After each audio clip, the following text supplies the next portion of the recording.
ஆனால் இயேசு கிறிஸ்து சொல்லுகிறார், ஒருவன் உலகத்தோடு வாழ்வானானால் ஒருவன் பாவத்தோடு வாழ்வானானால் அவன் பாவத்துக்கு அடிமையாக இருக்கிறான்.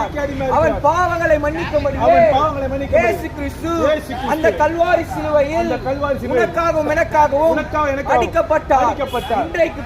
இன்றைக்கு கூட பிறந்தவர்களும் நண்பர்களும் நம்ம தெரிந்தவர்களும் யாரும் நமக்காக உயிரை கொடுக்க முடியாது. ஆனால் யார் என்று தெரியாது இயேசு கிறிஸ்து உனக்காகவும் எனக்காகவும் கல்வாரி சிலுவையிலே ஜீவனையும் கொடுத்தார். ஒரு சொட்டு ரத்தம் இல்லாமல் அனைத்தையும் மனிதனுக்காகவே கொடுத்தார். யாரு கொடுக்க முடியும்? நண்பன் கொடுக்க முடியுமா? கூட பிறந்தவர்கள் கொடுக்க முடியுமா? தாய் கொடுக்க முடியுமா? தகப்பன் கொடுக்க முடியுமா?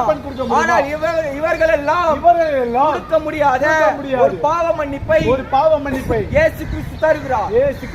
அவர் கல்வாரி சிலுவையில் மரித்தது உண்மை. ஆனால் மூன்றாம் நாளிலே உயிரோடு எழுந்தார். அவர் இன்றைக்கும் ஜீவிக்கிறார். இங்கு வந்திருக்கிற ஒவ்வொரு சாட்சிகள் உள்ளது. அதெல்லாம் நாங்கள் இயேசுவை தேடி போகவில்லை. இயேசு எங்களை தேடி வந்தார்.